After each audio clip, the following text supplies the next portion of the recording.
Hello, hello.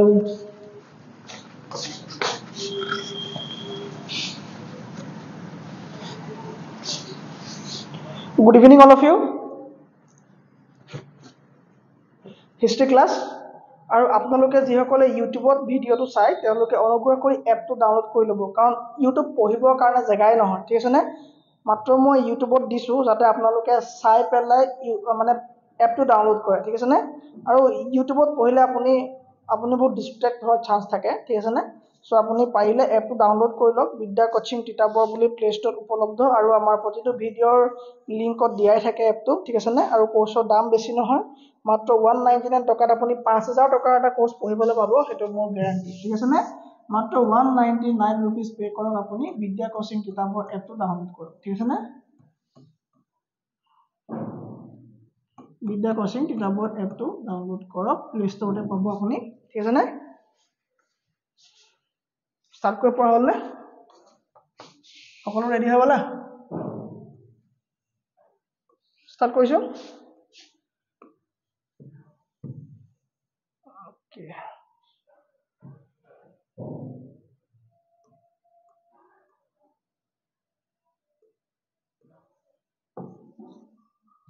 হ'ব sound ঠিক আছে চোৱা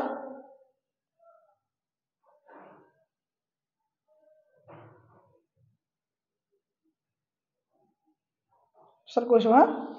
নেক্সট ক্লাছত আমি কলৈকে পঢ়িলো নেক্সট ক্লাছত আমি কি দৰে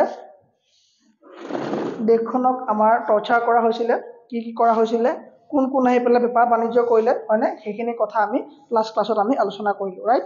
নেক্সট আজি আমি কি চাবলৈ আছে আমি ইষ্ট ইণ্ডিয়া কোম্পানীৰ বিষয়ে পঢ়া হ'ল না আমাৰ ইষ্ট ইণ্ডিয়া কোম্পানীৰ বিষয়ে পঢ়া হৈ গ'ল ন ইষ্ট ইণ্ডিয়া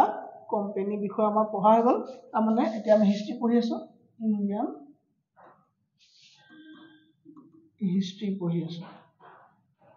ৰাইট আমাৰ এখিনি পঢ়া হৈ গ'ল ইষ্ট ইণ্ডিয়া কোম্পানী কেনেকৈ এষ্টাব্লিছ হ'ল কি হ'ল কোন ৰজাক লগ পালে সেইখিনি আমাৰ পঢ়া হৈ গ'ল হয়নে ওকে সো আমি কিছুমান মই এতিয়া এটা ধাৰণা দিম যে আমি অহা 3টা মান ক্লাছত কি পঢ়িম ঠিক আছে নে যাতে আমাৰ লিংকটো যাতে খেলিমেলি নহয় ৰাইট লিংকটো যাতে খেলিমেলি নহয় ঠিক আছে নে সো 16th century পৰা মানে 1600 চনৰ পৰা আমাৰ ব্ৰিটিছ ইষ্ট ইণ্ডিয়া কোম্পানী আহিলে আহি পেলাই ভাৰতত বেপাৰ বাণিজ্য কৰিব ললে বেপাৰ বাণিজ্য কৰি আমি ৰিভল্টলৈকে পঢ়িলো 1857 আমি ৰিভল্ট পালো হয় না 1857 আমি ৰিভল্ট পালো ৰিভল্ট অফ 1857 মানে ৰিভল্ট of 1857 আমি পালো হয় না সো 1857 আমি ৰিভল্টৰ বিষয়ে পঢ়িলো ইয়াৰ কজেছ খিনি পঢ়িলো মানে কি কাৰণে হৈছিল এইখিনি গোটেইখিনি ডিসকাশন কৰিলো আৰু এই 1857 ৰ পাছৰ পৰা কি হ'ল আমাৰ নিয়ম আহিলে বেলেগ নিয়ম আহিলে 1858 ৰ বেলেগ নিয়ম আহিলে ক'ৰ পৰা আহিলে ইংলেণ্ডৰ পৰা আহিলে আৰু পোনপটীয়া শাসন আৰম্ভ হ'ল ক'ত ভাৰতত পোনপটীয়া শাসন আৰম্ভ হ'ল ক'ৰ পৰা ইংলেণ্ডৰ পৰা পোনপটীয়া শাসন আৰম্ভ হ'ল এইখিনিকে বিষয় পঢ়িলো তাৰ পাছত আমি এতিয়া গুছি যাব লাগিব ক'ত গম পোৱা নাই 1858 যেতিয়া আৰম্ভ হ'ল তাৰ পৰা তেনেকে ভাৰতখনক টৰ্চাৰ কৰিবলৈ গৈ থাকিলে এতিয়া আমি কিছুমান আন্দোলনৰ বিষয় চাই লম ঠিক আছে নে পৰীক্ষাত কি আহিব সেইখিনি ইম্পৰ্টেন্ট পৰীক্ষাত নহয়খিনি পঢ়িও লাভ নাই মানে সো কি হ'ল গেপ মানে ইংলিছ মানুহখিনিৰ লগত ভাৰতৰ মানুহখিনিৰ যিটো সম্পৰ্ক ঠিক আছে নে সম্পৰ্কটো ডে বাই ডে বেয়া হৈ গ'ল ব্ৰিটিছে ভাবিলে যে আমাৰ লগত ডাইৰেক্ট এই মানুহখিনিয়ে কথা পাততকে আমি এটা কাম নকৰো কিয় যে আমাৰ লগত যেতিয়া ডাইৰেক্ট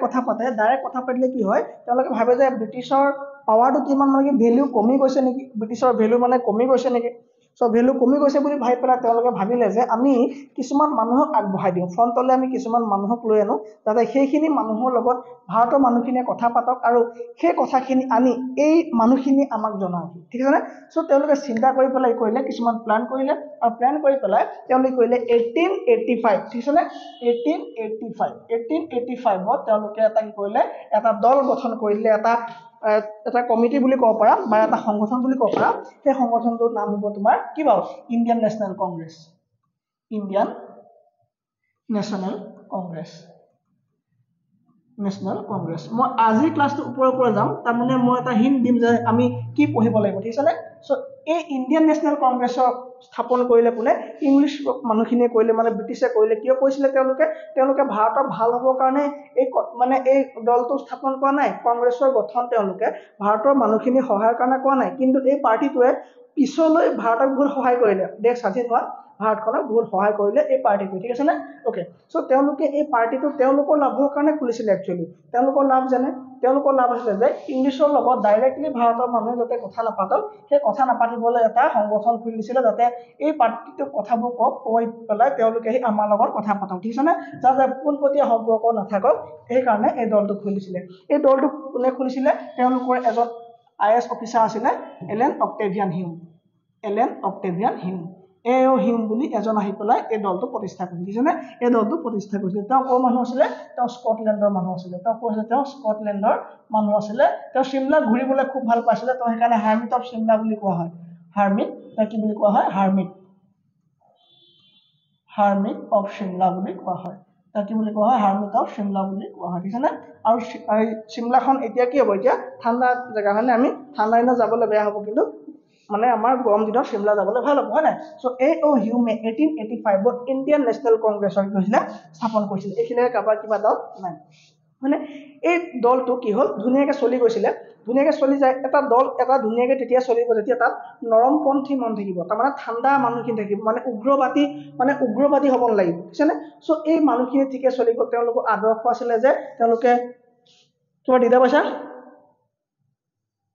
নাই পোৱা ঠিক আছে এই দলটোৱে ভাবিলে যে আমি কি কৰিব লাগিব আমি এই প্ৰথম অৱস্থা অলপ সাৱধান থাকিব লাগিব সো তেওঁলোকে সেইটোৱে কৰিলে প্ৰথম অৱস্থা তেওঁলোকে একদম ব্ৰিটিছৰ চকুত বেয়া ধৰা নেপেলালে কাৰণ যদি তেওঁলোকে প্ৰথমতে যদি উত্তেজিত কাম কৰিলেহেঁতেন যদি তেওঁ প্ৰথমতে উৎপাত কৰিলেহেঁতেন তেওঁলোকে কি হ'লহেঁতেন ব্ৰিটিছে এই দলটোক ভাঙি পেলালেহেঁতেন ঠিক আছে সো ইণ্ডিয়ান নেশ্যনেল কংগ্ৰেছৰ কি হ'ল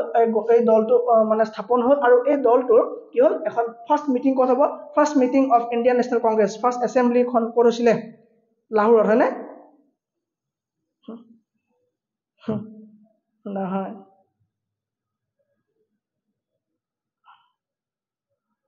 ঠিকে আছে সো ডিচেম্বৰত কি কৰিলে তেওঁলোকে ক'লে যে আমাৰ প্ৰতি বছৰীয়া মিটিংবিলাক ক'ত হ'ব বুলি ক'লে প্ৰতি বছৰীয়া আমাৰ মিটিংবিলাক কিমান তাৰিখে হ'ব বুলি ক'লে ডিচেম্বৰ মাহত হ'ব বুলি ক'লে প্ৰতি বছৰীয়া আমাৰ যিবিলাক মানে মিটিং হ'ব যিবোৰ এছেম্বলি হ'ব যিবোৰ মানে অধিৱেশন হ'ব এই অধিৱেশনবিলাক আমাৰ কেতিয়া হ'ব বুলি ক'লে এই অধিৱেশনবিলাক আমাৰ কেতিয়া হ'ব বুলি ক'লে এইবিলাক আমাৰ ডিচেম্বৰ মাহত হ'ব বুলি ক'লে ঠিক আছে 1929 লৈকে কি হ'ল এয়া ডিচেম্বৰ মাহতে অনুষ্ঠিত হ'ল কি এই মানে বছৰীয়া মিটিংবিলাক কি হ'ব 1929 লৈকে ডিচেম্বৰ মাহতে অনুষ্ঠিত হ'ল 1929 অৰ্থাৎ 1930 পৰা কি হ'ব 1930 পৰা ডিচেম্বৰ মাহৰ ঠাইত জানুৱাৰী মাহত অনুষ্ঠিত হ'ব কিয় হ'ব গম পোৱা নাই 1929 যিখন মিটিং আছিলে সেই মিটিংখনত কোৱা হৈছিলে যে জৱাহৰলাল নেহৰু হতে অলপ উত্তেজিত হৈছিলে তেওঁলোকে কৈছিলে যে আমি সম্পূৰ্ণ স্বৰাজ লাগিবই আমি সম্পূৰ্ণ স্বৰাজৰ তেওঁলোকে দাবী কৰিছিলে সম্পূৰ্ণ স্বৰাজৰ ডিমাণ্ড কৰিবলৈ তেওঁলোকে কৈছিলে যে আমি অহা বছৰ জানুৱাৰী মাহৰ শেষৰটো দেওবাৰৰ দিনা আমি পতাকা উত্তোলন কৰিম আৰু সেইদিনা পৰা আমি পূৰ্ণ স্বৰাজ আমি দাবী কৰিম বুলি তেওঁলোকে ক'লে মানে পূৰ্ণ স্বৰাজ আমি দাবী কৰিম বুলি কোনে ক'লে জৱাহৰলাল নেহৰুহঁতে ক'লে ঠিক আছে সো কি হ'ল 1930 মানে নিউ ইয়েৰ মানে সো নিউ ইয়েৰৰ প্ৰথম মাহৰ শেষৰটো দেওবাৰ বুলি কৈছিলে সো প্ৰথম মাহ জানুৱাৰী আৰু জানুৱাৰী হ'ব যেতিয়া জানুৱাৰী শেষৰটো দেওবাৰ 26 তাৰিখ বুজিলে নে 26 জানুৱাৰী সো 26 জানুৱাৰী সেইকাৰণে সেই দিনটো কিয় স্বৰাজ দিৱস আছে হয়নে সো পূৰ্ণ স্বৰাজ তেওঁলোকে দাবী কৰিছিলে সো এই দিনটো এতিয়া আমাৰ কি বুলি কয় আমাৰ গণ ৰাজ্য দিৱস হিচাপে পালন কৰা হয় না 26 জানুৱাৰী ৰিপাব্লিক ডে হিচাপে আমাৰ এতিয়া পালন কৰা হয় এখিলে কিবা দিগদাৰ আছে পাছত কি আছিল আমাৰ 1930 কি হ'ব জানুৱাৰীৰ পাছত কি হ'লি মানে এই 1930 পাছতে জানুৱাৰী মাহত পাতিবলৈ ল'লে কি তেওঁলোকৰ অধিৱেশন পাতিবলৈ ল'লে আৰু কেতিয়া ক'ত পাতিলে কোন অনুষ্ঠিত হৈছিলে ৰাবি নদী পাৰত হয়নে ৰাবি নদী পাৰত তেওঁলোকে কৰিলে পতাকা উত্তোলন কৰিলে আৰু সেই দিনটো আমি এতিয়া কি হিচাপে পালন কৰোঁ আমি সেই দিনটো এতিয়া আমি আমাৰ ৰিপাব্লিক ডে হিচাপে পালন কৰোঁ ঠিক আছে নে সো তেওঁলোকে ভাবিলে যে আমাৰটো এখন আমাৰ কি লাগিব আমাৰ কমিটি লাগিব আৰু কমিটি এজন অধ্যক্ষ থাকিব লাগিব হেড থাকিব লাগিব ঠিক আছে নে সো এই অধ্যক্ষ অৰ্থাৎ হেডজনৰ ওচৰতে সকলোবিলাক দায়িত্ব ন্যস্ত কৰা হ'ল সো প্ৰথমবাৰৰ বাবে তেওঁলোকে কাক নিযুক্তি কৰিলে কাক অধ্যক্ষ হিচাপে নিযুক্তি কৰিলে তেওঁলোকে প্ৰথমবাৰৰ বাবে কাক অধ্যক্ষ দায়িত্ব দিলে WC বেনাৰ্জী হয় না কাক দিলে WC বেনাৰ্জী ঠিক আছে WC বেনাৰ্জী কি কৰিলে প্ৰথম কি কৰিলে প্ৰথম অধ্যক্ষ হিচাপে নিযুক্তি দিলে কাৰ কংগ্ৰেছৰ প্ৰথম অধ্যক্ষ হিচাপে নিযুক্তি দিলে কাক দিলে WC বেনাৰ্জীক দিলে ঠিক আছে নে সো কংগ্ৰেছৰ বহুত পঢ়িব লগা আছে কংগ্ৰেছৰ বিষয়ে বহুত পঢ়িম কোনখন অধিৱেশনত কিমান আছিলে কি কথা কোনখন অধিৱেশন ক'ত হৈছিলে কোনটো প্ৰস্তাৱ তাত পাছ কৰা হৈছিলে হয়নে আৰু ক'ত হৈছিলে সেই অধ্যক্ষ কোন আছিলে সেইখিনি গোটেইখিনি পঢ়িম কিন্তু আমি যেতিয়া কংগ্ৰেছ ডিটেইল পঢ়িম তেতিয়া এইখিনি কথা পঢ়িম ঠিক আছে নে সো কংগ্ৰেছ আমি এইখিতেই দিম কংগ্ৰেছৰ বিষয়ে আমি আৰু ইয়াৰ পৰা নপঢ়ো ঠিক আছে নে কংগ্ৰেছ আমি এইখিতেই দিম ঠিক আছে নে সো আৰু অকমান মই কৈ দিম কংগ্ৰেছৰ বিষয়ে আৰু বেছি কংগ্ৰেছৰ বিষয়ে নকওঁ ৰাইট ওকে সো ব্ৰিটিছৰ ভুল হৈ গ'ল যে তেওঁলোকে কৰিলে তেওঁলোকে ভুল হৈ গ'ল যে ব্ৰিটিছে ভুল হৈ গ'ল কি তেওঁলোকে কংগ্ৰেছ দলটো প্ৰতিষ্ঠা কৰাটো ঠিক আছে নে সো কংগ্ৰেছ দলটো প্ৰতিষ্ঠা কৰি পেলাই কাক লাভ কৰিলে ভাৰতক লাভ কৰিলে ঠিক আছে নে সো কংগ্ৰেছ দলটো প্ৰতিষ্ঠা হোৱাৰ পাছত কংগ্ৰেছ দলটো প্ৰথমে নৰমপন্থী মানুহসকলে আছিলে বা ঠাণ্ডা প্ৰকৃতিৰ মানুহখিনি আছিলে কিন্তু লাহে লাহে ই গৈ পেলাই মানে 1905 পাছলৈ অৰ্থাৎ 1907 ফাললৈ কি হ'ল এই গৰম আৰু নৰম অৰ্থাৎ উগ্ৰবাদী আৰু ঠাণ্ডা প্ৰকৃতি দুইটা পাৰ্টিৰ মাজত কিয় বিভাজনৰ সৃষ্টি হ'ল দিছে না বিভাজনৰ সৃষ্টি হ'ল 1905 ফালে ইমানে বেয়া হৈ গ'ল যে ব্ৰিটিছ অফিচাৰ ক'ব লগা হৈ গ'ল যে কংগ্ৰেছ এতিয়া আৰু শেষ অৱস্থাত আছে আৰু মই অকণ সহায় কৰি দিম এই দলটো ধ্বংস হৈ যোৱা মানে ইমানে বেয়া অৱস্থালৈ গৈছিলে কিন্তু পাছলৈ কি হ'ল দুটা স্প্লিট হৈ গ'ল চৰমপন্থী বুলি ক'লে ভুল হ'ব নেকি ঠাণ্ডা প্ৰকৃতি বুলি মই কৈছো ঠিক আছে না মানে যি মানে কাজিয়া নকৰে একদম ঠাণ্ডা মানে অকল মানে গান্ধীবাদী যিখিনি বিশ্বাসী আছিলে ঠিক আছে নে তেওঁলোকে কোনো হুলস্থুল নকৰে মানে আৰু এটা আছিলে উগ্ৰবাদী তেওঁলোকে যুদ্ধ বিগ্ৰহবিলাক কৰিব লৈছিলে ঠিক আছে সো দুইটা দুইটা আদৰ্শ যদি একেলগে কাম কৰে অলপনো দিগদাৰ হ'ব ধৰি লোৱা তা ঠাণ্ডা প্ৰকৃতিৰ মানুহবিলাকে মানে ভাষণ দিয়ে যে আমি এনে কৰিব লাগিব আমি মানে ব্ৰিটিছে একো চান্স পাবলৈ মানে আমি নিদো ধৰা তুমি কেতিয়া চান্স পাব তুমি চৰকাৰ এগেইনষ্টত তুমি কেতিয়াও যাব নোৱাৰা ন কা আন্দোলন যে হৈ গ'ল আমাৰ কা আন্দোলন যদি শান্তিপূৰ্ণভাৱে হ'লহেঁতেন চলি থাকিলেহেঁতেন ঠিক আছে নে সো চৰকাৰ এখনে বা মই চৰকাৰ বুলি কৈছো চৰকাৰ এখনে কি হ'ব তোমাৰ পৰা চান্স বিচাৰিব তুমি যেতিয়ালৈকে ভুল নকৰা তুমি যেতিয়ালৈকে উগ্ৰবাদ তুমি গ্ৰহণ নকৰা তেতিয়ালৈকে তোমাৰ আন্দোলন চলি থাকিব সো আন্দোলন ইমান কিয় বিফল হ'ল কাৰণ কি হ'ল যে তোমাৰ তুমি উগ্ৰবাদী হৈছিলা তুমি দোকান ভাঙিছিলা গছ মানে ঘৰ ভাঙিছিলা কিবা কৰিছিলা তুমি আমাৰ চৰকাৰী সম্পত্তি ধ্বংস কৰিছিলা সো সেইকাৰণে আন্দোলন কি হ'ল বহুত বেছি এটা সফল হ'ব নোৱাৰিলে সো তেওঁলোক মানে বহুত বুজালে ঠিক আছে যেতিয়া মানে কি তেওঁলোকৰ মিটিংবোৰ হয় তেতিয়া নৰমপন্থী মানুহসকলে কয় যদি স্পীড হৈছে তোমালোকে শ্ল' কৰি চাবা দেই এই নৰমপন্থী মানুহসকলে ভাষণ দিয়ে যে ৰাইজ আমি সকলোৱে সাহসেৰে ধৈৰ্যৰে আমি আগবাঢ়িব লাগিব আমি কেতিয়াও ব্ৰিটিছক এইটো সুবিধা দিব নালাগিব যে তেওঁলোকে আক্ৰমণ কৰিবলৈ পাৰে ঠিক আছে নে সো সেই সময়তে এজন উগ্ৰবাদী নেতা আহি পেলাই ভাষণ দিব তেওঁ ক'ব যে ৰাইজ আমি এনেকে চাই থাকিলে নহ'ব এনেকে আমি লাহে লাহে ব্ৰিটিছৰ এগেইনষ্টত গৈ থাকিলে নহ'ব আমি যিকোনো উপায়েৰে আমি লাগিলে আমি হাতত আমি অস্ত্ৰ তুলি হ'লেও আমি কৰিব লাগিব সো মানুহবিলাক কনফিউজ যে আমি কি কৰা যায় এতিয়া এই এজনে কৈ থৈ গ'ল যে এনে কৰিব লাগে এজনে কৈ থৈ গ'ল এনে কৰিবলৈ কি কৰা যায় সো লাহে লাহে তেওঁলোকৰ মাজত মতভেদৰ পাৰ্থক্য হোৱাত কি হ'ল দুইটা পাৰ্টি স্প্লিট হ'ল আৰু 1920 ফাললৈ আকৌ দুইটা পাৰ্টি মানে 1930 আৰু 20 ফাললৈ কি হয় দুইটা পাৰ্টি আকৌ একেলগ হৈ যায় ঠিক আছে নে হ'ব ঠিক আছে ওকে 1905 কি হ'ল কংগ্ৰেছৰ উগ্ৰবাদী নেতাসকলে আহি পেলাই জইন কৰিলে ঠিক আছে নে 1885 পৰা 1905 লৈকে কংগ্ৰেছটো নৰ্মেল চলি থাকিলে 1905 পাছৰ পৰা কি হ'ল ইয়াত উগ্ৰবাদী নেতাসকলে কি কৰিলে এই উগ্ৰবাদী নেতাসকলে আহি পেলাই জইন কৰিলে তাৰ পাছত আকৌ বেলেগকে এটা ক্ৰান্তিকাৰী যিটো আমি ক'ব পাৰো ন আমাৰ মানে ৰিভলিউচন এটা বেলেগ এটা সৃষ্টি হ'ল ঠিক আছে নে সো আমি কংগ্ৰেছ আকৌ পঢ়িম ঠিক আছে কংগ্ৰেছ আমি আকৌ পঢ়িম জাষ্ট মই এটা কংগ্ৰেছৰ ইন্ট্ৰডাকচনটো দি ল'লো সো কংগ্ৰেছ আমি আকৌ নেক্সট ক্লাছত এতিয়া কংগ্ৰেছ পঢ়িম তেতিয়া আমি কোনখন অধিৱেশন কৰিছিলে ফাৰ্ষ্ট অধিৱেশন ক'ত ছেকেণ্ড অধিৱেশন ক'ত লাষ্ট ক'ত কোনটো ৰিজলিউচন পাছ হৈছিলে তাত তাৰ কোন সভাপতি আছিলে এইখিনি আমি ডিটেইল পঢ়িম ঠিক আছে নে সো কংগ্ৰেছ আমি এইখিতে এৰি দিছো ঠিক আছে সো এইখিতে এৰি পেলাই আমি 1905 এটা ঘটনা হৈছিলে আমি সেই বিষয়ে অলপ আলোচনা কৰিম 1905 কি হৈছিল আমাৰ বেংগল পাৰ্টিশ্যন হৈছিল আমি গম পোৱা নাই চবে বেংগল পাৰ্টিশ্যন কি হৈছিলে 1905 আমাৰ কি হৈছিলে আমাৰ বেংগল পাৰ্টিশ্যন হৈছিলে হয় নাই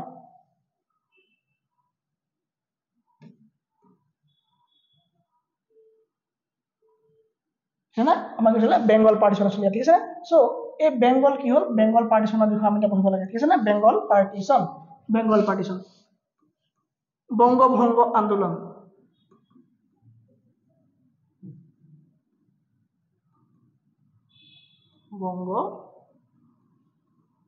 ভংগ আন্দোলন এই বৰ বেয়া পাওঁ যে মই লিখিবলৈ বংগভঙ্গ আন্দোলন বা বেঙ্গল পাৰ্টিশন। বেঙ্গল পাৰ্টিশ্যন কিয় হ'ব লগা হৈছিলে? বেঙ্গল পাৰ্টিশ্যন কোৱা সেই সময়ত কি হৈছিলে তোমাৰ শিক্ষাৰ এটা জোৱা উঠিছিলে, সেই জেগাডোখৰ হৈছে তোমাৰ বেংগল, ঠিক আছে নে? বেংগলত কি হৈছিলে শিক্ষাৰ একদম জোৱা উঠিছিলে, শিক্ষিত মানুহেৰে সেইখিনিত ভৰি পৰিছিলে। কিন্তু দেখিলে যে তেওঁলোকে কোনো ধৰ্ম নাই চোৱা, কোনো জাতি নাই চোৱা, কোনো ভাষা নাই চোৱা, সকলোৱে উমৈহতীয়াভাৱে একেলগে কাম কৰি আহিছিল, ঠিক আছে নে? তেওঁলোকৰ মাজৰ মিলা প্ৰীতি দেখি পেলাই মানে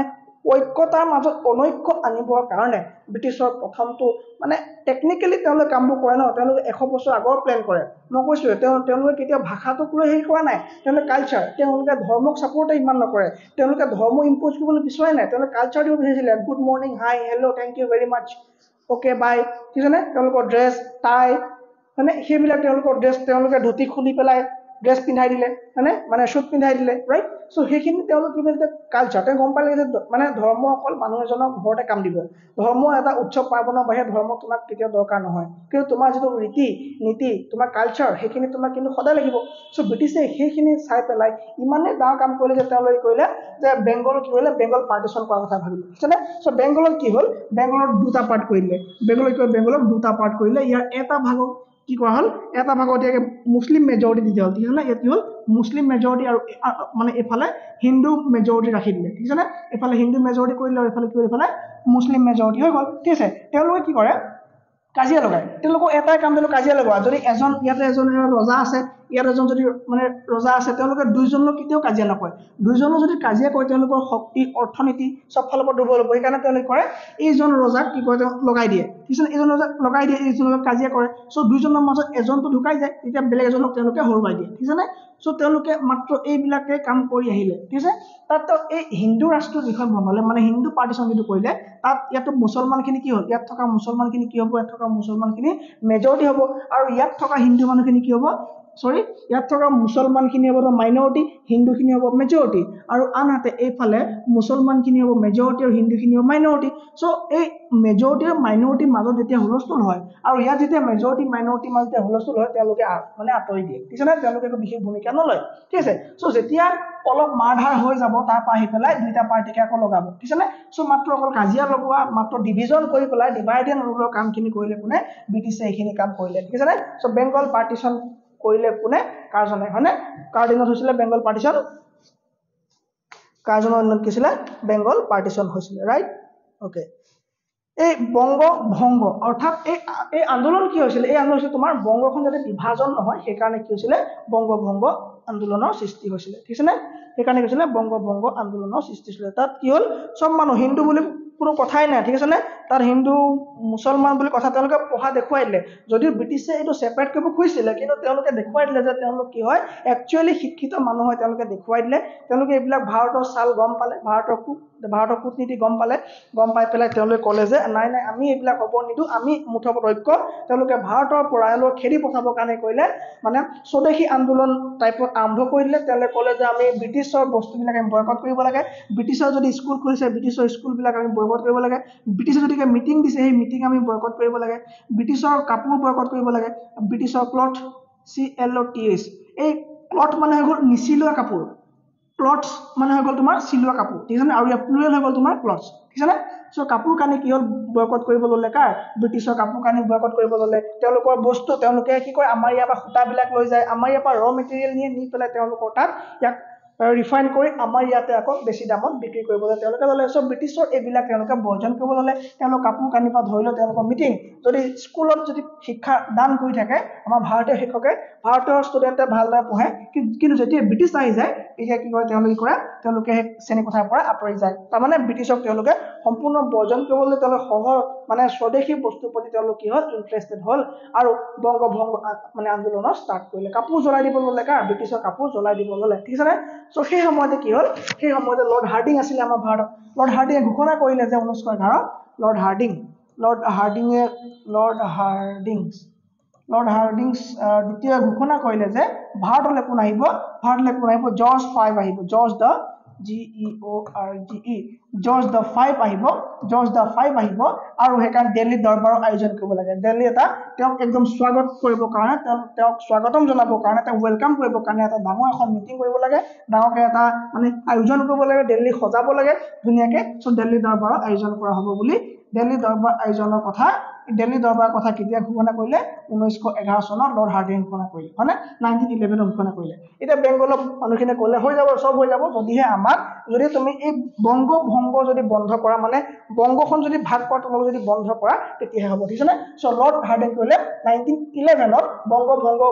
মানে বেংগল ডিভিজন যেটো আছিল ন এই বেংগল পাৰ্টিশন বা বেংগল ডিভিজনৰ প্ৰক্ৰিয়াটো বন্ধ হ'ব বুলি 1911 ক'লে মানে ঘোষণা কৰিলে যে এই বংগ ভংগ কি হ'ব বংগ ভংগ বন্ধ হ'ব বুলি তেওঁ ঘোষণা কৰিলে ঠিক আছে নে আৰু সেই মাহতে যেতিয়া হুলস্থুল চলিলে সেই চনত যেতিয়া হুলস্থুল চলিলে কি হ'ল আমাৰ কেপিটেল কি কৰা হ'ল আমাৰ কলকাতাৰ পৰা দিল্লীলৈ শিফট কৰা হ'ল না দিল্লীলৈ কি কৰা হ'ল আমাৰ কেপিটেল কি কৰা হ'ল শিফট কৰা হ'ল কেপিটেল কলকাতাৰ পৰা দিল্লীলৈ শিফট কৰা হ'ল ঠিক আছে না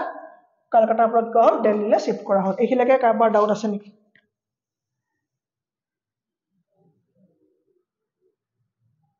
ঠিক আছে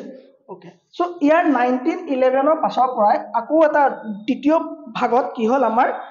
হিংসাত্মক আন্দোলনবিলাক লাহে লাহে আৰম্ভ হ'বলৈ ধৰিলে ঠিক আছে নে হিংসাত্মক আন্দোলনবিলাক আমাৰ আৰম্ভ হ'বলৈ ধৰিলে হিংসাত্মক আন্দোলনবিলাক আৰম্ভ হ'ল আৰু তেতিয়া কি হ'ল শিক্ষিত বা আমাৰ যুৱচাম যি আছে মানে এই যুৱচামে এটা বেলেগ এটা শক্তি ৰূপান্তৰিত মানে বেলেগ এটা শক্তিলৈ ৰূপান্তৰিত হ'ল তেওঁলোক কিয় কাৰণ যুৱচামে কেতিয়াও তোমাৰ এটা যিটো চামে মানে বয়সস্থ চামটোৱে কি কৰে কেতিয়াও তেওঁলোকে এটা এনেকুৱা এটা মতাদৰ্শলৈ চলে আৰু যুৱচামৰ মানে বেলেগ এটা ধৰণৰ মতাদৰ্শ থাকে ঠিক আছে নে চ' দুইটা সেপাৰেট হৈ গ'ল কাৰণ যুৱচামে কেতিয়াও এইবিলাক মানে একদম ঠাণ্ডা প্ৰকৃতিৰ লগত তেওঁলোকে থাকিব নোৱাৰে হয়নে চ' তেওঁলোকে গৰম দল অৰ্থাৎ উগ্ৰবাদী অৰ্থাৎ হিংসাত্মক ঘটনাবিলাক তেওঁলোকে কৰিব ল'লে তেওঁলোক আকৰ্ষিত হ'ল তাত এজন মানুহ আছিলে বাল গংগাধৰ তিলক বুলি বাল গংগাধৰ তিলকৰ আণ্ডাৰত বহুতখিনি মানুহ ওলাই আহিলে তেওঁ কি কৰিলে নিজেই কৰিলে বহুতখিনি কাম কৰিবলৈ ল'লে ঠিক আছে নে বহুতখিনি কাম কৰিবলৈ ল'লে তেওঁ ভাবিলে যে মই মানুহখিনি এনেকৈ ইউনাইট কৰিব নোৱাৰিম মই মানুহখিনি ইউনাইট কৰিব লাগিব আৰু ডিচিপ্লিন শিকাব লাগিব যধে মধে আন্দোলন কৰিব কোনোবা কাক মাৰিব কোনোবা কাক জ্বলাব সেই তেনে ক্ষেত্ৰত কি হ'ব এটা আন্দোলন আৰু ব্ৰিটিছে এই বস্তুটো একদম ভাল নাপাইছিলে যেতিয়া কি হ'ব মানে কি যদি বিশৃংখল হৈ যায় কি ভাল নাপায় ব্ৰিটিছে বৰ এটা ভাল নাপাব চ' তেওঁলোকে কৰিলে এই বাল গংগাধৰ তিলকে কৰিলে চবকে ইউনাইট কৰিবৰ কাৰণে তেওঁ ভাবিলে যে মই বছৰেকত কিবা এটা হ'লেও কাম কৰিব লাগিব যিটো সময়ত বা যিটো কামৰ দ্বাৰা মই গোটেই মানুহখিনি একেলগে লগ লগাব পৰা যায় কিছেনে মই যিটো কামত মানে যিটো কাম কৰি পেলাই যাতে মানুহখিনিক মই লগ লগাব পাৰোঁ ইউনাইট কৰিব পাৰোঁ একত্ৰিত তেওঁলোকৰ দেশপ্ৰেমমূলক ভাৱটো মই জগাব পাৰোঁ সেই বিষয়ে কোনে চিন্তা কৰিলে বাল গংগাধৰ তিলকে চিন্তা কৰিলে কিছেনে বাল গংগাধৰ তিলক মই কি জাষ্ট ওপৰৰ ওপৰত দেখাই গৈছোঁ কি আমি চাম কি হয়নে বাল গংগাধৰ তিলক বাল গংগাধৰ তিলকে কৰিলে তেওঁ এটা কাম কৰিলে যে 1893 তেওঁ কৰিলে গম পোৱা নাই আৰু এটা কাম কৰিলে তেওঁ 1894 ঠিক আছে নে এই 1890 তেওঁ গণপতি মহোৎসৱৰ আয়োজন কৰিলে কি আয়োজন কৰিলে গণপতি মহোৎসৱৰ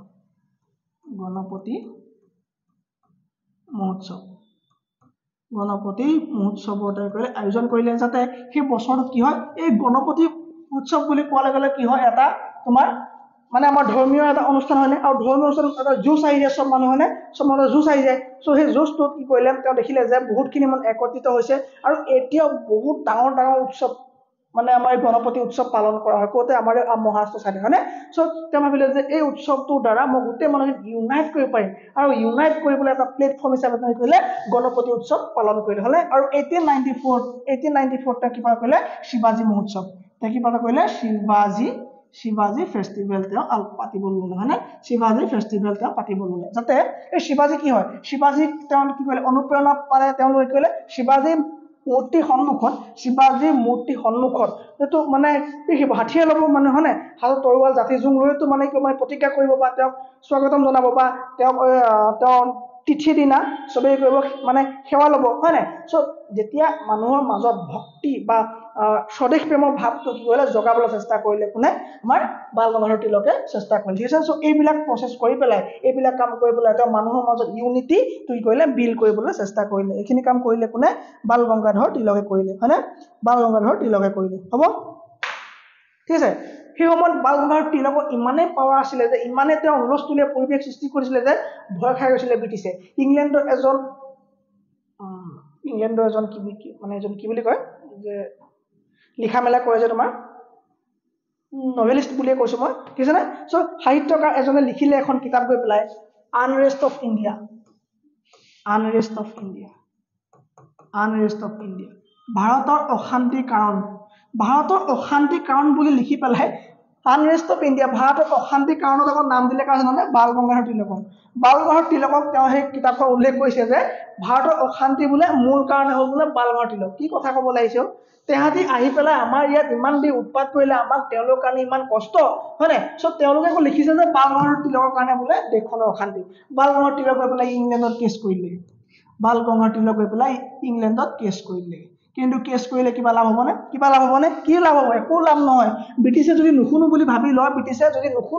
লয় কোনেও শুনাব নোৱাৰে ঠিক আছে নে কোনেও শুনাব নোৱাৰে ব্ৰিটিছে যদি এবাৰ ভাবি লয় কি কৰিব নোৱাৰে কোনেও শুনাব নোৱাৰে সেই যেনেকৈ আমাক কৈছিলে ভগত সিঙৰ ফাঁচিটো ব্ৰিটিছে নিদো বুলিলে নিদিব পাৰিলেহেঁতেন ভগত সিঙৰ ফাঁচি হৈ গ'ল কিয় হৈ গ'ল ভগত সিঙৰ ফাঁচি মোক কোৱাচোন ভগত সিঙৰ ফাঁচিটো কি হ'ল কোৱাচোন বোম দলিওৱাৰ কাৰণে নহয় অকল ব্ৰিটিছে কিয় হ'ল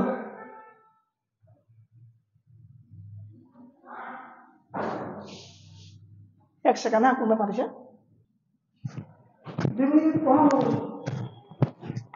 বাইক ক্লাছটো আমি কালি কৰিব লাগিব অফলাইন ক্লাছ আৰম্ভ কৰিব পাৰিম ঠিক আছে চ' এইখিনিকে আমি মানে ক্লাছটো শেষ কৰিছোঁ ঠিক আছে তোমালোকে টাইম চাবলৈ নহ'লে